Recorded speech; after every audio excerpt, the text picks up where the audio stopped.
안녕하세요. 책이 있는 글터의 책 속에는 조금 색다른 시도를 해봅니다.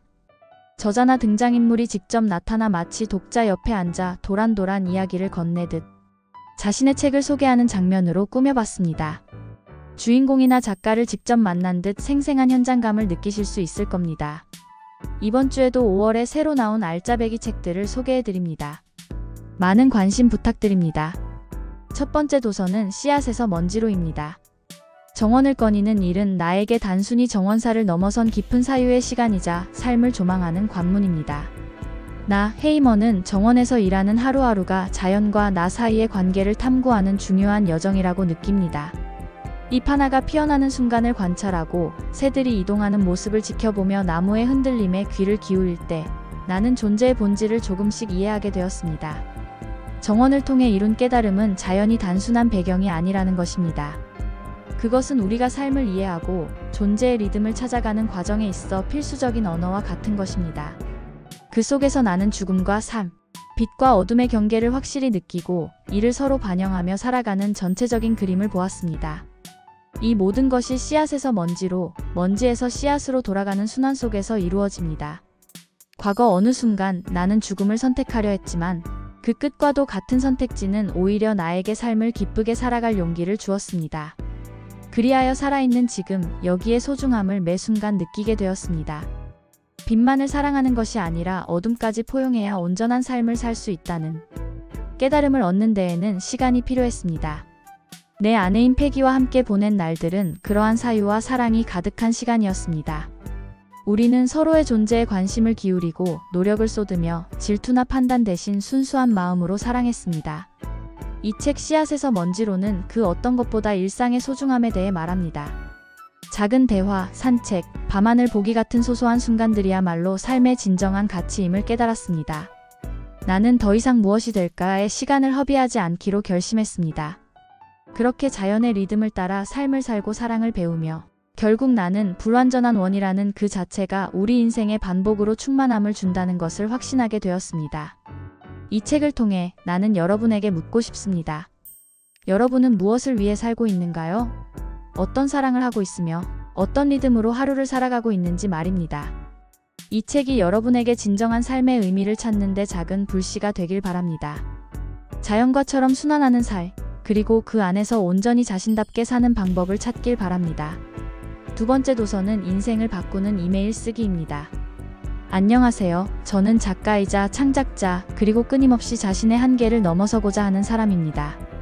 시작하기 전에 우선 오해는 하지 말아주세요. 저는 실존하는 작가 이스라가 아니라 이 책을 작가의 입장에서 소개해보려고 설정된 가상의 저자 이스라입니다. 저는 이 책의 글을 통해 세상과 소통하는 방법을 익히며 나라는 존재를 그 누구보다 명확하고 당당하게 드러내고자 했습니다. 이 책은 제가 겪은 경험들을 통해 얻은 교훈들을 엮은 이야기입니다. 모든 시작은 한 통의 이메일에서 출발했습니다. 학자금 빚에 시달리며 생존과 성장을 동시에 고민하던 시절, 나는 이메일을 통해 내 이야기를 나눴습니다. 이메일이라는 단순한 도구는 내 삶을 송두리째 바꿔놓았습니다. 매일 아침 7시 30분, 나의 이메일은 사람들에게 날아갔습니다. 그 메시지는 단순한 글 이상의 것이었습니다. 사람들의 마음에 뜨거운 펀치를 날리고 잘못하면 예술적으로 사과하고 그리하여 점차 많은 이들이 나의 이야기에 귀를 기울이게 만들었습니다. 때로는 거절도 하고 나의 가치를 스스로 높이 평가하는 법도 배웠습니다. 내 섭외는 실패로 끝난 적이 없다. 내가 자주 하는 말입니다. 이는 단순한 자신감의 표출이 아니라 누구보다 치열하게 준비하고 계획했음을 의미합니다. 이메일은 단순한 텍스트가 아닌 내 삶의 기술을 담은 도구였기 때문에 가능한 일이었습니다. 사람들과의 소통을 통해 얻은 것은 단순히 금전적인 성공만이 아니었습니다. 그것은 마음과 마음이 연결되는 경험, 그리고 타인의 삶에 긍정적인 영향을 미칠 수 있는 힘이었습니다. 내가 이메일을 통해 사람들과 주고받은 대화는 내 영혼을 갈고 닦는 과정이었고, 그것은 오랜 시간이 지나도 변하지 않을 것이라 믿습니다. 이야기는 단순히 기술적인 성공담이 아니라 한 인간으로서의 나의 성장을 담고 있습니다. 작가지망생에서 시작해 수많은 이들의 지지 속에서 이루어낸 성취는 나 자신을 혹독하게 연마한 결과였고, 이는 지금도 진행 중인 여정입니다. 이 책에서 당신도 나와 함께 그 여정을 체험하고 당신만의 이야기를 시작해보길 바랍니다. 세 번째 도서는 그림이 말을 걸 때입니다. 나는 이 책의 이야기 속에서 화가들의 감정과 삶을 직접 체험한 사람처럼 살아가고 있습니다. 그림이 말을 걸어오는 순간은 마치 나의 이야기처럼 느껴졌어요. 고흐의 고독을 따라가면서 나는 그의 붓질 속에서 억누를 수 없는 열망과 슬픔을 느꼈습니다. 바람에 흔들리는 밀밭이나 별이 가득한 밤하늘에 담긴 그 수많은 감정들이 나의 심장 속 깊은 곳까지 스며들었습니다. 프리다 칼로의 상처, 그 고통은 그녀 자신의 그림 속에 고스란히 녹아 있었어요. 그녀의 색채와 노선은 나에게도 인생의 무게를 느끼게 했죠. 아픔 속에서 피어난 예술이란 결코 완벽하지 않은 우리의 삶을 더욱 현실적으로 반영하는 거울 같았어요. 그래서 그 그림들 앞에서는 자연스레 시간이 멈추곤 했습니다. 예술은 우리에게 무엇을 말하고 있는가? 그림이 던지는 이 질문은 제 삶의 방향을 다시금 고민하게 만들었죠. 미켈란젤로의 고뇌와 고야의 절망을 느끼며 내가 지금 살아가고 있는 시대적 배경과 나란히 서 있는 듯한 기분이 들었습니다. 예술가 각자의 붓끝에 실린 고백은 시대의 흔적을 따라가며 깊은 이해와 감동을 불러일으켰습니다.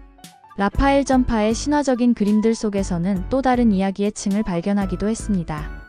그림 속 등장인물들의 표정을 통해 말을 걸어오는 과거의 서사들은 오늘날에도 생생하게 살아 숨쉬고 있었습니다. 그들의 삶의 이야기를 나의 언어로 해석하는 과정은 단순한 예술 감상 이상의 가치가 있었죠. 그리고 현대미술에 이르러 사기인가? 라는 물음의 답을 찾는 과정에서는 예술과 전략 사이의 복잡한 논쟁이 우리 시대의 초상임을 알게 되었습니다. 그림은 단순히 내면을 비추는 거울 이상으로 그 자체로 하나의 시대적인 기록이자 인간 이해의 창이라고 말하고 싶습니다. 이 책을 통해 나는 그림이 단순한 예술작품으로 머무르지 않고 우리 삶의 깊은 이야기를 엮어가는 강력한 수단임을 깨달았습니다. 시대를 읽고 인간을 이해하려는 모든 이들에게 이 책은 분명히 새로운 시각과 깊고도 흥미로운 인도자가 되어줄 것입니다. 네 번째 도서는 깊은 페루입니다. 나는 안데스 산맥 깊숙이 자리한 페루 원주민 마을에서 태어났습니다. 어린 시절부터 자연과 사람, 그 모든 것이 조화롭게 어우러진 세상을 보고 자랐습니다. 그러한 환경에서 자란 나는 페루의 고유한 가치와 문화가 어떻게 현대 사회를 구성하는지를 늘 궁금해 왔습니다.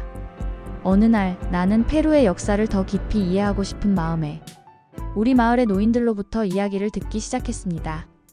그들은 고대 잉카 문명과 노르테 치코 문명의 시작, 그리고 안데스의 산과 강이 사람들의 삶에 어떻게 스며들어 왔는지에 대해 이야기해 주었습니다. 이들 이야기를 통해 나는 안데스적 가치라는 것이 페루 사회에 얼마나 깊이 뿌리내리고 있는지를 깨닫게 되었습니다. 안데스적 가치는 인간과 자연, 개인과 사회의 상생을 첫 번째로 두는 가치체계입니다.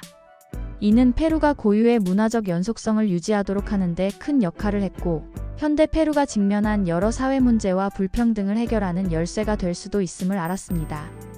마을 사람들과 함께 하던 대화 중 나는 페루 사회의 구조적 불평등과 정치적 긴장을 설명하는 깊은 페루와 공적 페루라는 개념에도 눈을 뜨게 되었습니다.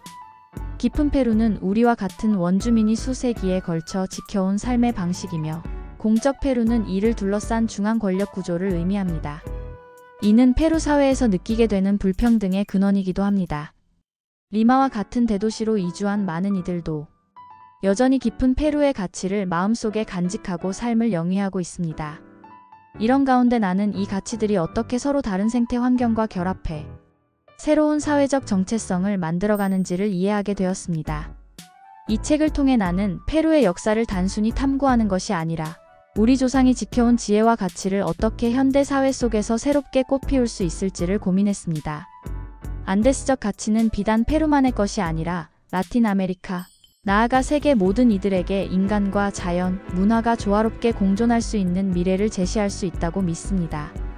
이 책이 여러분에게 그 가능성을 향해 나아갈 작은 디딤돌이 되길 바랍니다. 다섯 번째 도서는 식탁 위의 권력, 미식 경제학입니다. 나는 먹보 인류라는 별명을 가진 주인공입니다. 순간 달콤하고 매혹적인 음식의 향연 속에 살면서 나는 음식이 단순한 생존의 수단 그 이상이라는 것을 깨달았습니다. 이 책은 나의 이러한 깨달음으로부터 출발합니다. 왕조의 흥망성쇠, 심지어 혁명과 전쟁의 이면에도 항상 배고픔을 채우려는 인류의 열망이 있었습니다.